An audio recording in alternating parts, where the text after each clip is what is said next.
Hey everyone, this is Walker, one of the two hosts of Idio Talk. Just wanted to jump on before the episode with a quick bit of housekeeping. So in this episode, Zach and I discuss our initial reactions to the first two singles from the new band The Smile. That's Thom and Jonny's new band, apart from Radiohead. Now, at the time that we recorded this episode, The Smile's debut album had not come out yet, and that's why we only discussed these first two singles. Now, since the time of recording this, their album has been released, and we both have listened to it quite a bit and have a lot of opinions about it. So at some point in the future, we almost certainly are going to dedicate an episode to the debut album from The Smile. Also, in this recording session, we talked about the second Radiohead album, The Bends, but that ended up being such a fun and lengthy discussion that we decided to release it as its own episode. So this week, you're just going to hear our discussion about The Smile. Next week, regularly scheduled episode, it's going to be part 2 where we talk about Radiohead's second album, The Bends. So don't forget to subscribe and come back and listen to that because boy, oh boy, did we have a lot of fun. All right, that's it. Enjoy the show.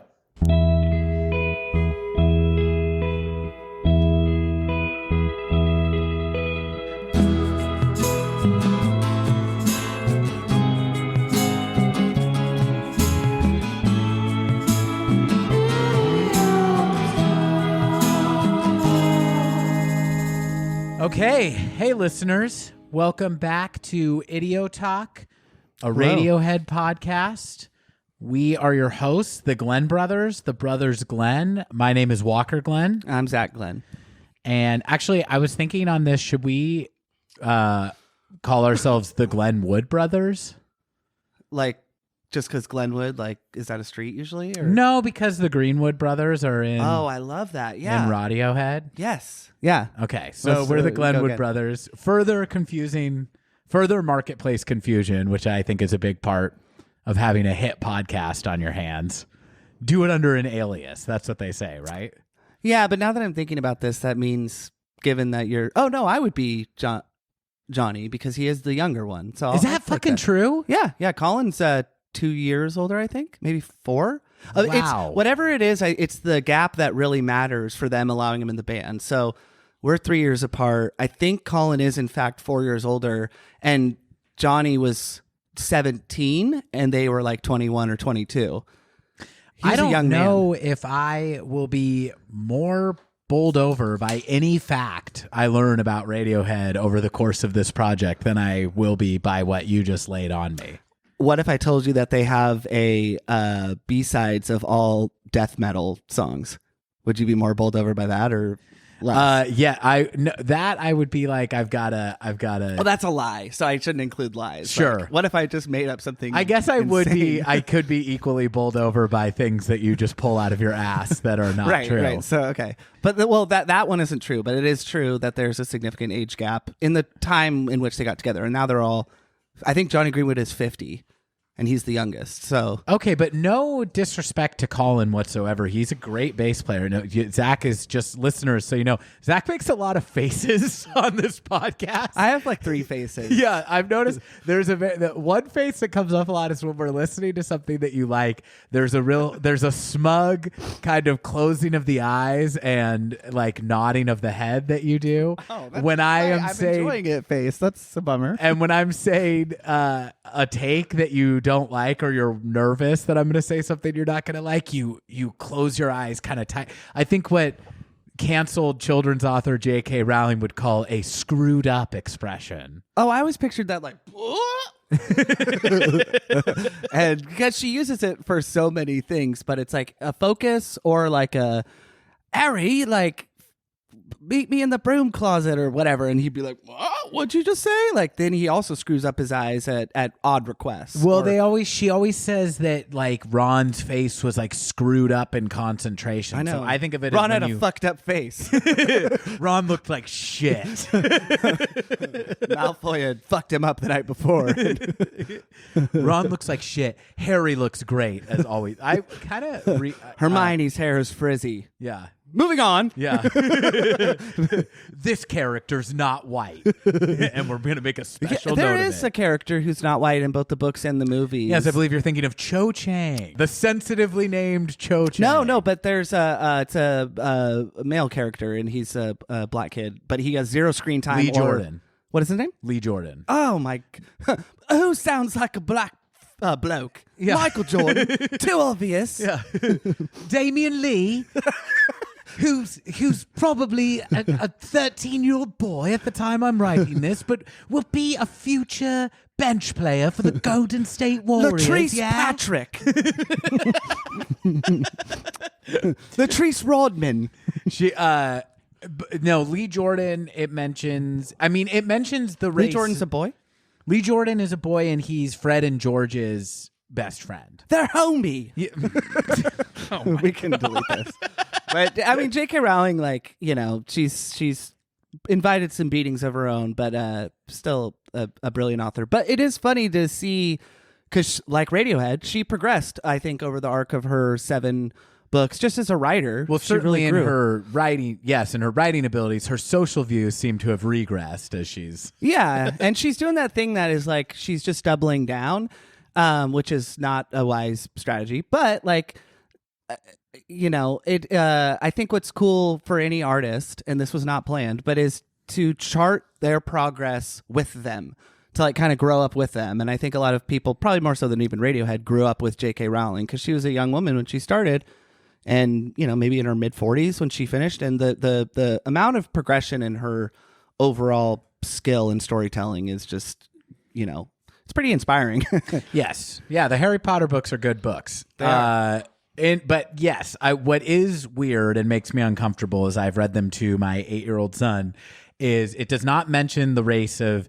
It's fine to mention somebody's ethnicity. I don't have a problem with that when you're describing a person. Seamus looked different. Yeah, right. But it only mentions it when it is a non-white character. So it's really? just, I didn't know that. So it mentions it every time somebody's not white, which I think sucks because it's like, I wouldn't assume that my kid's mental picture of everyone would be white as the baseline, because that's not what his school looks like, right? It's like not like everybody. Has he gone to school in Britain though?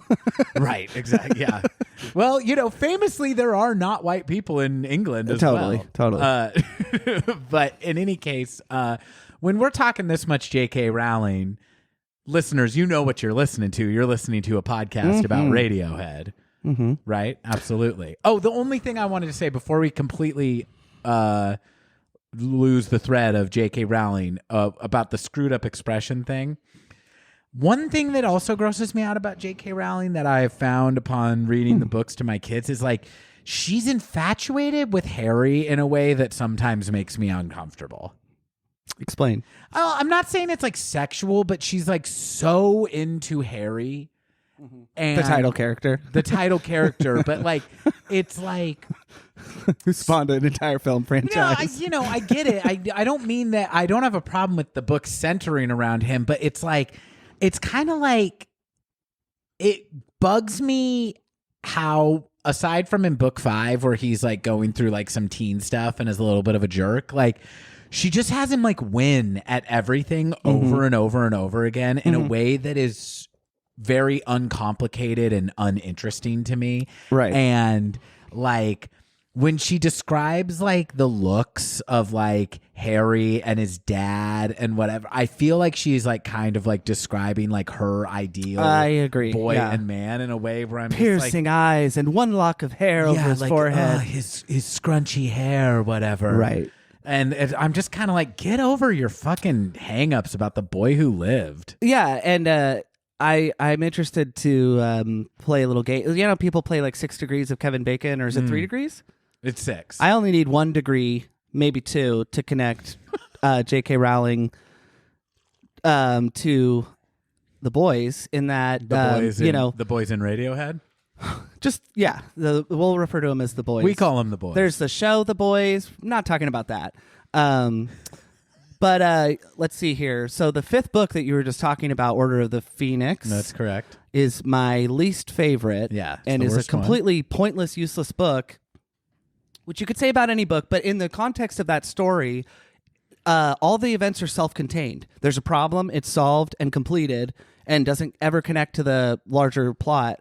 Again, when you can't really say that even for book 2 with that dragon tooth book or whatever, that comes back into play. But yeah, you mean the basilisk thing? Yeah, I think that ends up being a Horcrux or Jenny. Somehow that cave figures into book 7. Okay. Thank you, Kai. Thank you, Kai. But I take umbrage with Order of the Phoenix, Dolores Umbridge, because it just sucks. And I think that it's the longest one. And much like Radiohead's 5th album, Amnesiac. Zach just winked at me, listener. Yes. Very seductive. Which I actually happen to like a lot. But I think a lot of Radiohead fans would say that's probably the more forgettable one. But that's maybe where the connections end. But the Harry Potter book series completed in summer of 2007. Some might say Radiohead's arc really peaked in 2007, 2 months after the release of Deathly Hallows. Some might say that. We're not going to say if the hosts of this we're not going to podcast even talk about that. No.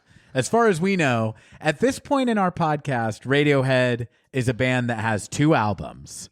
Yes. The phenomenal, Really, the seminal. one we're about to learn about. Yeah, that's true. Well, we did kind of tip our hand that there is another album in the end of the last episode. But yeah, right now, if Radiohead is one and done, let's say we discussed last time that Radiohead is, if not each of our individual I like this game. Yeah, if they're one and favorite done. bands, they are, we would each say individually that they are at least one of our favorite bands. Here's a thought experiment. If Radiohead releases Pablo Honey and then break up, and that's it, is Radiohead at this point one of your favorite bands? No, but they would definitely have one of my favorite songs from the 90s that if it comes on, I don't listen to Spotify, not because of the recent controversy. I just already didn't, so I'm in the clear. But like if I have a mix on, what's that song from probably the same era, like if not the same year of I Could Never Be Your Dad. Oh, yeah, that's by Whitetown. Yeah, like I like that song and it's really catchy, but I'm not going to download the album and investigate further. Maybe I should. Like the Zombies from the 60s, that whole album is fucking outstanding. Pablo Honey is not, as we, I think, agreed on last week, right? I think we did, but I think we both also found that we had more enthusiasm for it as we discussed and dissected it than we thought we would initially. But only like, and I was thinking about this today when I was showering, listening to the Bends. That was all I was doing, was just listening and showering. But I was thinking, like, it is so interesting to listen to music purposefully, and it can be dangerous because it's kind of like if you're looking for signs that aliens built the pyramids, then you're going to ignore a whole lot of other shit, but you're going to find a lot of things that tell you that. So same with music. If you're going into it with an agenda of like, I want to hear why this album is good or how it sounds like other albums from the 90s, you're probably going to find some stuff, but you'll probably just create some other stuff too. But I think for how many times we've listened to Radiohead's albums, and these 2 specifically, and at this point, just how much music I've heard from the 90s in particular, it really is hard to escape like, wow, this sounds like this. And it's really hard to do that with Radiohead's albums thereafter. And I know we're not talking about those, but these 2 albums, I would say the through line is like, it's easy to align them with other popular albums of the time and of that decade. I agree with that. Yeah, they have not stepped into the world of being the trend makers yet, as far as we know. And I appreciate your focus to the topic of Radiohead here as we kind of pull things back together. But there is, again, one loose thread that I did want to say, which is, that's right. Speaking of you blowing my mind with this whole Colin is older than Jonny controversy, as they say across the pond. I don't need to check. I will take you at your word. But I'm going to be so mad if I'm wrong. Part of the reason I am so blown away by this fact is where we got to your face being screwed up was because I said nothing against Colin. Colin is an amazing bass player, an amazing musician, and an integral component of the Radiohead sound and what makes them great. But Jonny is, as discussed, the virtuoso of the band, right? If the prodigy, well, I guess prodigy means you're young. I don't know if he was a prodigy, but the person doing some of the most complex things in Radiohead. Right. If I wanted to sound more douchey, I'd say it's his vision. Thank you. Now, which it's not, but you and I are brothers, and I think on this podcast, I'm the elder brother. Now I think it's a real what's the Gregor McLean the mountain and the, Sir the Gregor Hound. and the Hound. Yeah. And I So Zach will kill me at the end of this podcast. Unsuccessfully though, only in like a suicide mission. And I'm grateful you never mutilated me for stealing a toy. Yeah, not yet. But so on this podcast, I would say that we are coming to the table as equals. You're a man, I'm a man. We're both adults. We respect each other. It's a mutual respect society. Yeah, we're more like in 6 Feet Under, his older brother who gets laid all the time, and Michael C. Hall. Oh, sure. Oh, God. Peter Krause's Krause. Kara. Yeah. Love me. But I will tell you, so I'm comfortable with us approaching this project as equals, but I'm sorry, as the older brother, my ego is going to be a little too fragile for if my younger sibling shows up in here and starts big dicking me. Right. And I'm playing the bass, but he's working with a whole orchestra, inventing his own instruments, composing pieces on like a weird detuned piano and all this. And meanwhile, I'm just plunking on the old plunker, being a solid bass player. I guess I'm saying I really admire the lack of ego from Colin, that he's like, hey, we're going to both play to our strengths. My strength is being a solid ass bass player. Your strength is being a crazy super genius over there.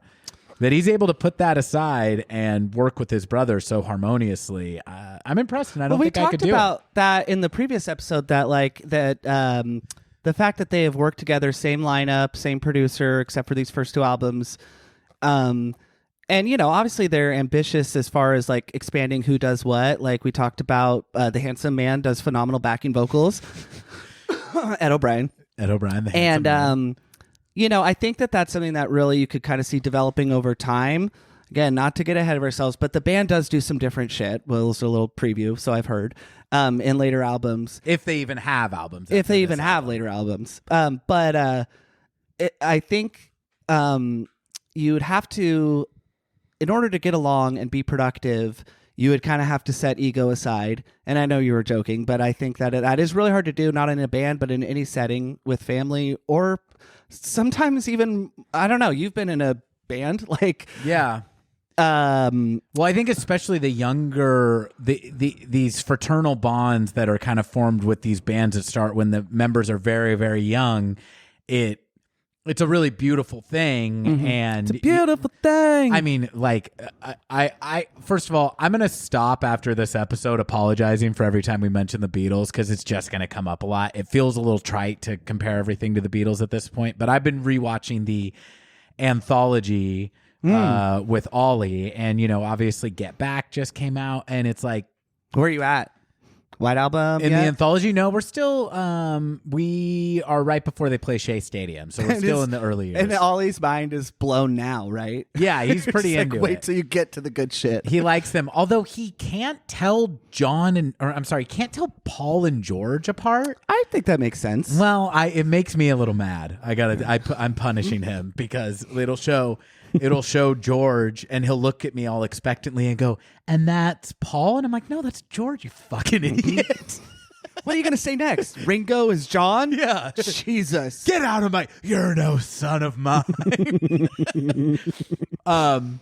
Comparing Radiohead to the Beatles. Well, this is just any band. It's just that we happen to have, as a culture, we happen to be the most obsessed with the Beatles, so we've seen a little more of their working relationship. And what ultimately is probably their undoing is also what makes their relationship so beautiful to watch, is they really interact like siblings. Like I think that makes sense. If you start a band with somebody when you're in your early to mid-teens and then go through all the things that a band that becomes massively successful goes through together, those are going to forge connections that are incredibly deep. And it's also a great place for resentments to take root as well. And so it's to me less remarkable why these bands like that end up fucking hating each other, and more remarkable in the case of a band like Radiohead that they have sustained this thing for so long. I know, dude. I love it, and I know that we wanted to talk about another side project that involves two leaders of the band, co-managers. That I mean, they are really though the mama and the papa. I feel like, but you know, like I think there's examples too of really great partnerships that were wrought with tension in more of a tangibly toxic way than the Beatles. That's one of the things I love so much about Get Back, and I know a lot of people love this about it, but seeing the camaraderie that existed is really wonderful, and it makes me think about fucking Roger Waters and David Gilmour, who I gotta say, to DG's credit, he's really just kind of like, whatever. But Roger Waters is still like it in the press being an asshole about what an asshole the band was to him. But the most hilarious thing is that those guys are so talented, remain talented as old men, and they never made anything close to as good as what they did when they were at each other's throats. And you know, now we've really deviated, but I don't think Radiohead would tell people if, you know, there were fights. But I think it's very clear that they are a working organism that is like in harmony with one another. Absolutely. It's they really, had really to have cool. had their moments behind closed doors, but like it seems like there's a lot of love in that group. Yeah. Yeah. I just want to say, for the record, I don't have anything particularly interesting to add, but Roger Waters is, as far as I'm concerned, one of the least likable people in music. And I am a big fan of Golden Era Pink Floyd, but every time I hear that fucking dude open his mouth, I wish I didn't know who wrote those songs. He is such a horse's ass of pretension. Oh, and has beef with Radiohead. So like, No, shut up. Yeah. So Roger Waters. So I'm going to keep reining us in here because subconsciously we're All roads lead back to radio. And I mean, this one really does because, yeah, I think it was in about 2013. It was in like one of the off seasons for Radiohead when they were just touring, probably around the time you saw them. There was like a festival or something, and it was Radiohead's really big on what's it called when you do like a concert to help people, like charity? Yeah. It was like a charity themed show. And philanthropic. Thank you. Yeah, something's themed big time that way. And you know, I don't say this trying to be funny at all, but like there's always some group in the world being really, really subjugated on a scale that could, you know, snowball out of control. And in this case, I want to say that it was something to do with there was threads of anti-Semitism, and Roger Waters wouldn't play the gig because of the agenda on the show. And I don't know if Roger Waters is anti-Semitic at all.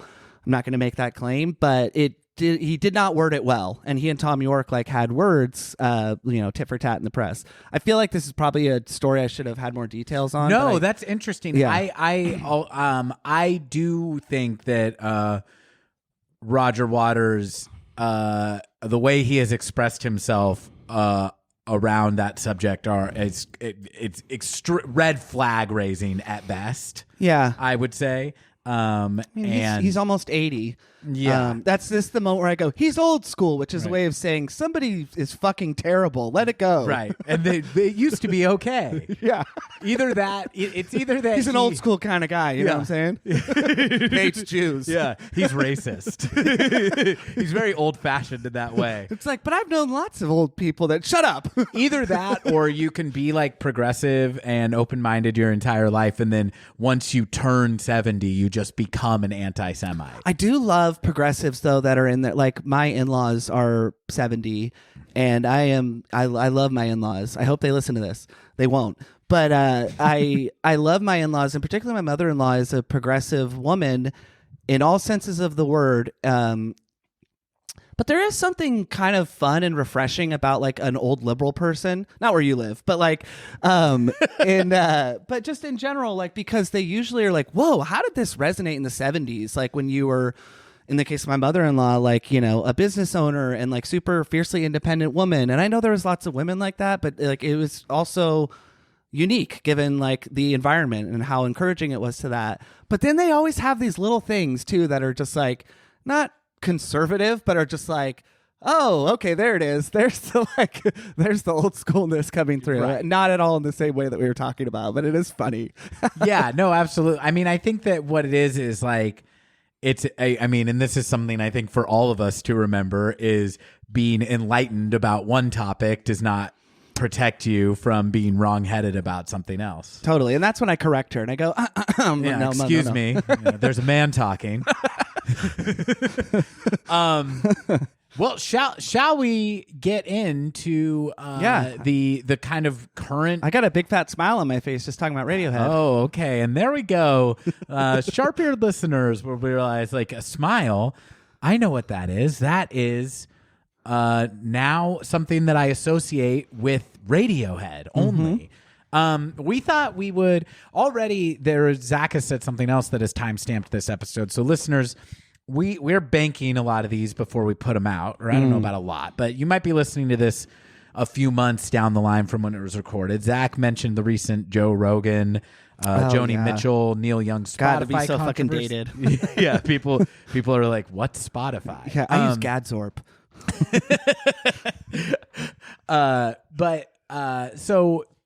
So we're recording this in early 2022, and as of early 2022, Radiohead, the Radiohead world, I guess, Thom Yorke, who, I don't know if you know this, Zach, is the singer and principal songwriter of Radiohead. That's right. Right. And Jonny Greenwood, who is the brother of Colin Greenwood. The younger brother. By as 2 years. Recently I just had found our out. minds blown. By 2 years. 50-year-old man. Jonny and Thom have a side project. And some other guy. with another guy, also named Thom. TH or TO? T-O. T-O-M. That's right. Do you think that's a power move? Like, it's yes. like when a player gets traded to a new team and he's like, hey, can I have my number? And the guy's like, fuck you. No, I'm keeping 81 or whatever. Yeah, exactly. He did spell his name with an H. And Thom Not Yorke anymore, was you like, don't. yeah, you'll drop the H. You know, they say H. Yeah. Yeah. What if, when Adam's for peace, he's just like, to Flea, he's like, you'll be whatever Flea's real name is. Yeah. You'll be Stan, won't you? Yeah, there's three-piece, though. It's cool. Three-piece It's very scaled band. down. Two of the fucking people in a three-piece band are named Thom. The other one's named John. They should be like a morning radio crew and be called like Tom and John. Yeah. Tom and John. Say something, John. Say something. Hi. I guess John he'd be the like producer who's playing all the sound drops. Yeah, also I went into like aggressive Australian. Sorry about that. Oh yeah. And it's a real departure from the very authentic British accents that we have done every other time that we have imitated Radiohead's dialects. So what's the song called? So this band, The Smile, is the new project of Jonny and Thom and a drummer also named Thom. There's not a ton. The band has been much more active in kind of their public rollout in the last couple weeks than they have been. They appeared, I want to say... Yeah, why did I hear about them last May and they have one song Because out? in the first wave of it feeling like the pandemic was over, but then it wasn't. Remember how young and innocent we were? Yeah, we were just like, oh Things my will God. get back to normal. People will take medicine. Yeah, what a horrible... Yeah. People are smart, right? We all want this to end, right? Oh, no, we don't even all agree it's happening. Sorry. So in that first guess, we do not get political. Yeah, not on to here, get Zach. political, but Yeah. here's something really political. and just to be clear, we both will become vaccinated when a plant-based vaccine is available. that you can douche with. Yes. You know, that's Kyrie Irving's thing, as he said, if a plant-based vaccine becomes available. Then God, Kyrie needs to use his powers for good, I would say. Sure. Stop promoting plants. We're anti-plant on this podcast. Yes. Okay. Pulling it together here. So, The Smile is we first heard about them, I believe, playing at the Glastonbury Music Festival in Scotland probably about 2 years ago. At this point, they made their first public appearance. Then about a month ago, they released their first single called You Will Never Work in Television Again. And as of a few days ago, they released a second single called The Smoke. I'm following the band on Instagram, and they're posting a lot of like kind of decontextualized, just like jams, you know, where you just kind of see them. Oh, that's cool. Fucking about in the studio, and you know, so do they feel planned, or do they feel not candid, but like, do you see them engaging with one another at all beyond just playing their instruments? Yeah, I mean, it's just they haven't been posting whole songs, but it's like they're kind of like just they're snippets. So, you know, I mean, I feel like Radiohead does this too, and they have a new project. They roll things out in a way where it like gets you hungry for what they're doing, but you can't really tell exactly what you're listening to until you hear it in context. So that's what's going on, and The Smile is about to go on a European tour this summer. Where everybody's vaccinated. Yeah, if things go as planned. And that's so cool, man. So I have a feeling we're going to be hearing a lot more from this band, because it does seem like they're kind of making a big public push to introduce the public and Radiohead fans to this new project. So as of now, in February 2022, that's what we know about The Smile, and we just wanted to talk about these couple songs and how we feel about this project so far. So I'm not going to play the whole things, but this is the beginning of the first single, You Will Never Work in Television Again, and I'll play a little bit of it. Feel free to talk over it if you have thoughts also. Just so far that the title feels like something that would have been off of OK Computer, or it's an extremely Thom Yorke title. Yeah, very much so. Already I'm confused with that open hi-hat ringing in. I guess this drummer is really good. Yeah. First of all, I think to get to be in a band with Thom Yorke and Jonny Greenwood, you need to be worth your salt. But he's like a jazz drummer. That's awesome. I love the kind of rawness, though, to it. It's really fun and refreshing. Oh, yeah, that's the other thing I would say. So, in these... Okay. Yeah, so this is like way more... When I first heard this, I was like really taken back by how garage rocky it is. Yeah, it's fucking awesome. But then I've been listening to it more, and I cannot figure out what the time signature is. Yeah, that's the thing I was going to say that's so cool about, this is a different project, so just out of respect to the artist. But, about Radiohead, as they progress, it's just like nothing is ever simple, and it's when something sounds simple, oftentimes will have the most trickiness in it, and oftentimes related to the rhythm section. And this just feels really difficult to track with. Yeah, I mean, there's something happening where it sounds like literally an odd time signature. Like, not even. But I wonder if it's because there's a lot of Radiohead songs that I'm convinced are in some bizarre time signature that are actually in 3/4 or 4/4, but it's the way the chord changes are structured, or the melody is structured, makes it sound a lot more complicated than it is. Well, sometimes what rhythmic. they'll do with time signatures, and I'm guessing might be happening in this song, is they'll, just because something is an even amount of beats, so 3/4, 6/8, it can trick your ear into thinking that it either sounds more complicated or easy. Like, they have a song off of a different album that's in 16/4, and that sounds, you hear it and you just go, oh, this is, I've got a fifth beat in it, right? That's kind of my go-to, is it's like, oh, it's in 5 or 7 time, which is very rarely the case with any band. If you have multiples of 4, it can really get tricky on your ear. 6/8 itself is kind of waltzy, so... Yeah, I mean, so I just one thing that I didn't get out there about the smile also is so that's You'll Never Work in Television Again. Fucking awesome. I really like it too. It's really grown on me quite a bit since I first heard it. My initial reaction to it was, oh, okay, like I like this. It's cool. It sounded so simple upon first listen that I was a little bit surprised that this was music that Thom and Jonny had interest in playing at this point. Not because I don't like it. I really like driving kind of like garage rock and thrashy rock and roll stuff, but it just seems like their musical palette has expanded beyond that long ago. But then as I've listened to it more, it's deceptively complicated sounding. Do you know what I think? The instruments are playing against each other in a very strange way. I think, agreed. That's a great call. I think Thom needs, we're on a first name basis. I think Thom Yorke, actually, I should clarify. Yeah, there's two Thoms in this band. Thom needs. And not to mention, there's probably at least two Thoms on that drum set. Oh, nice. Nice. Yeah, so, you get the smile together. There's up to 6 Thoms. And imagine if you used a green wooden drum set. How confusing that would be. But I think that Thom Yorke needs Jonny Greenwood for me to be pleased. Already sounding so arrogant. Very pleased with yourself. But no, I mean, I've listened to The Eraser and I forget Thom Yorke's second solo album. It's fairly recent, so in the last Oh, you mean the Suspiria soundtrack? Yeah.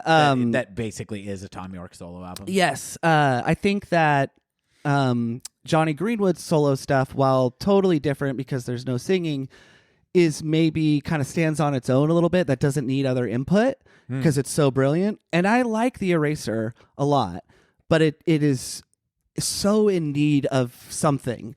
And I think right away when I hear this, I hear Jonny Greenwood wanting to bang on his guitar, which I always love so much. And the other Thom on the drums is bringing a punk rock edge to it. But yeah, I agree. I was surprised that this is the side project, but it's so cool to hear what direction they're going for. Even Atoms for Peace, which has fucking Flea in it, is wow, this is really weird and calm. Yeah, I'm actually a huge fan of the Thom Yorke solo record, The Eraser. I think I think it offers something that is distinct enough from Radiohead that, and even that it's a solo record, but what it really is in essence is a Nigel Godrich, Thom Yorke collaboration. Right. But I really, really like that because I just think the songs are really, really strong on that album. I would like us to discuss. I'm feeling a soul a mini-sode. I think so because I've actually never really listened to the Atoms for Peace record. Every once in a while, when I'll do create a station off of a Radiohead song or something, and Atoms for Peace, it'll come up and you'll go listen to it later. Yeah, I got to be honest, I have not heard anything from that record that has really grabbed me.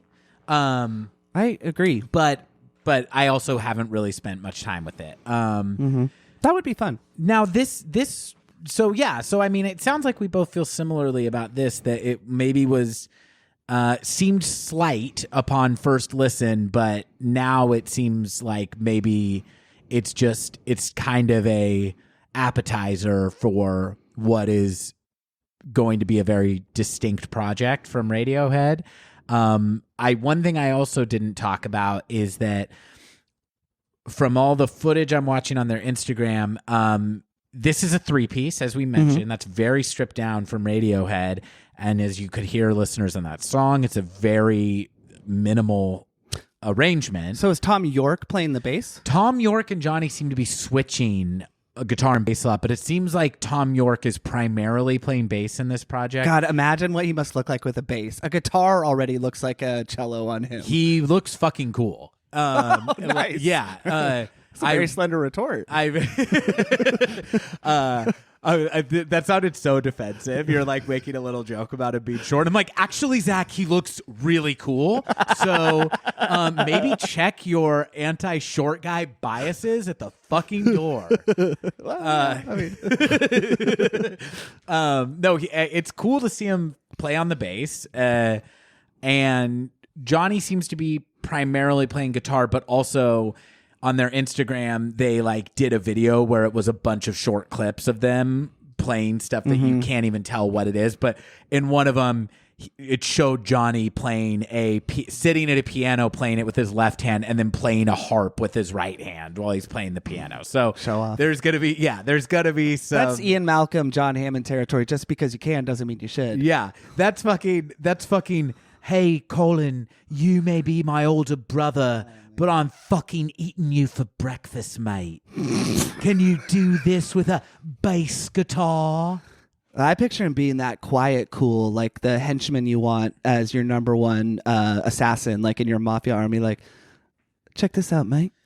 Like really just, intimidating you quietly. Yeah, absolutely. And with his fucking crazy eyes. So, okay, so that's You Will Never Work in Television Again. A few days ago, or maybe a week ago, they dropped this. So this is The Smoke, the second single from The Smile.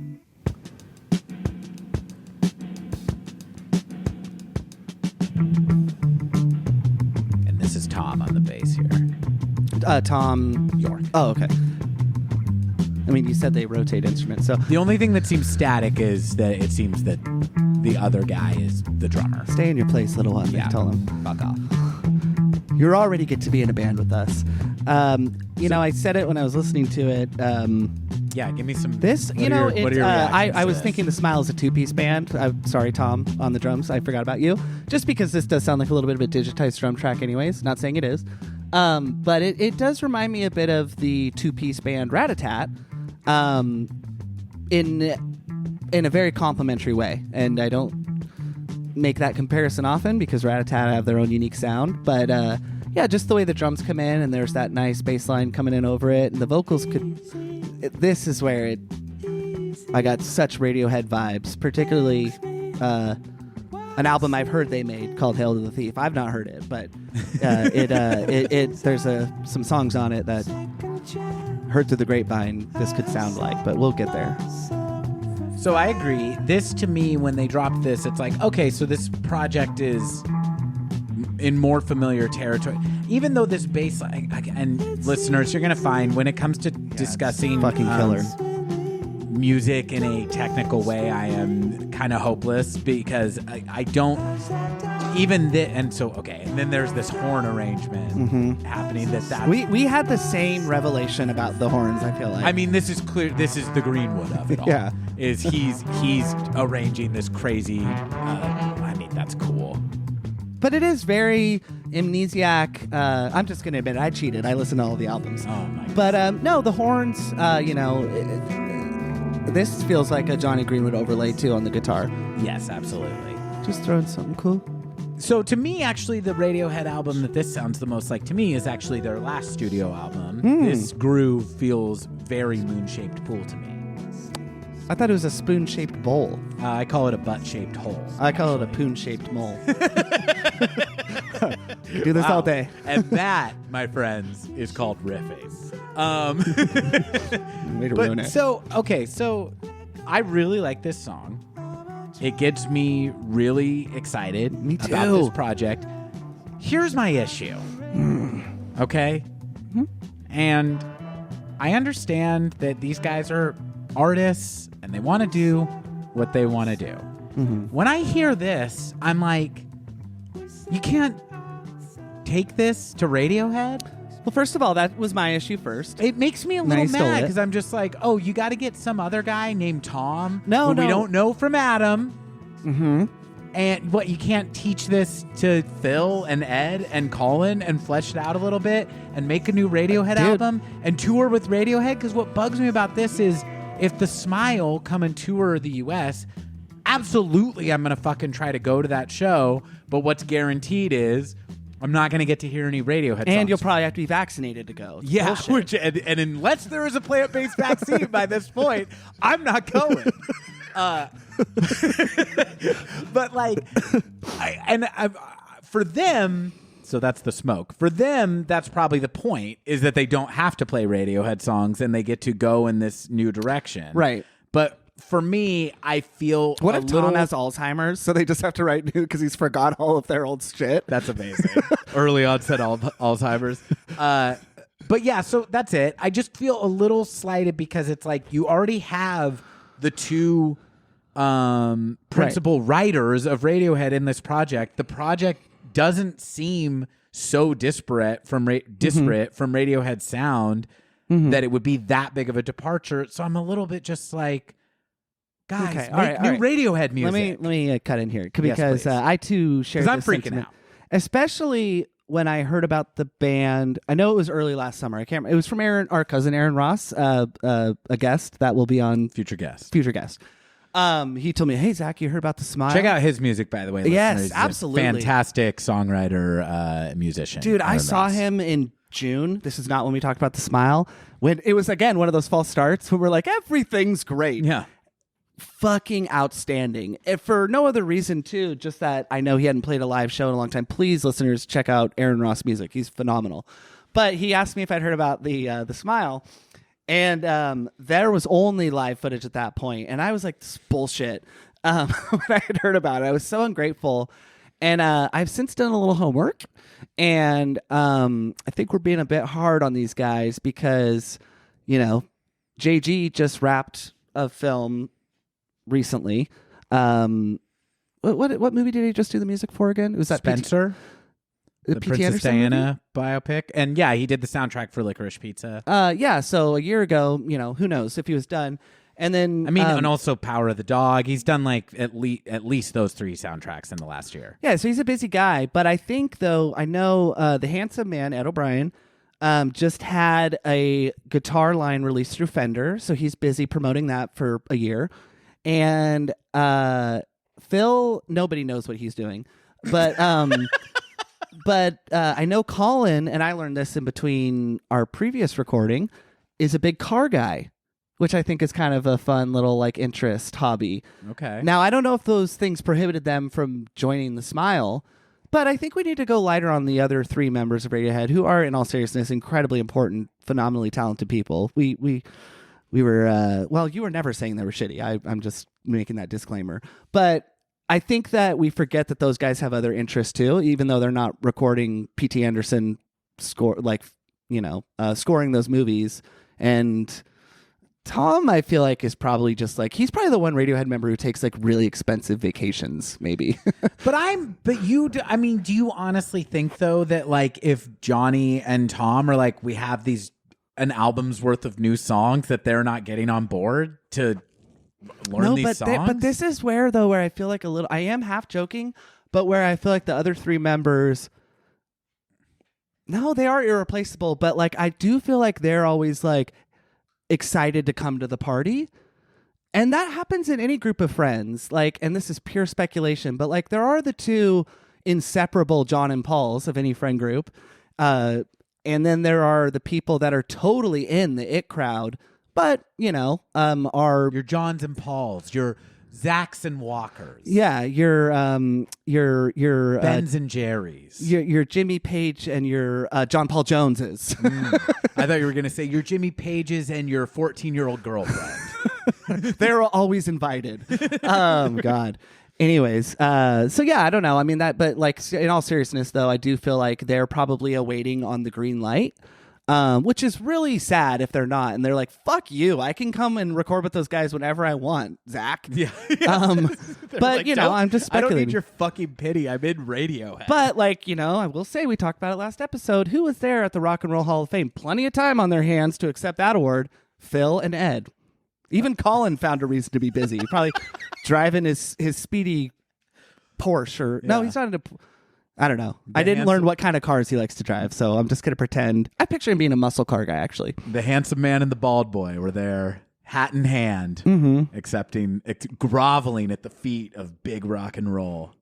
Yeah. I mean, and I was glad too. I do not want to see them. Whatever. We don't need to live in alternate realities, but I still think that was fucking cool power move that didn't feel overly dominant.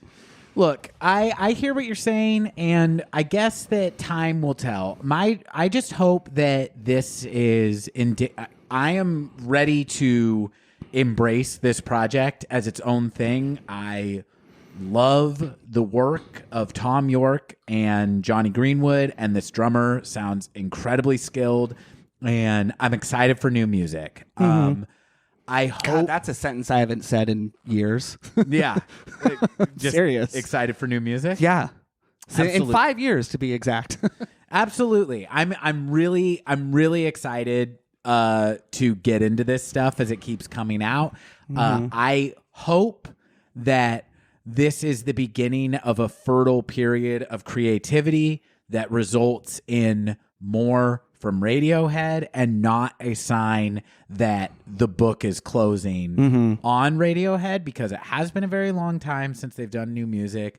Almost 6 years. Almost 6 years. And I also really hope that when we are in a world that has adapted more to COVID and it is safer for plans to be made for things like a US tour, that Radiohead tours again, because I know that it's like they're not a band that is going to take on some super grueling schedule. No, they at are this going point. to. They were going to in 2020, which is why they've been putting up so much shit, because they did cancel a lot of tours. Okay, great. Well, I just really don't want to live in a world where I don't ever get to see Radiohead live again, because I've only seen them once. Zach hasn't seen them. I think it is integral for this podcast that we go to a Radiohead show and talk about it at some point. So it needs to happen.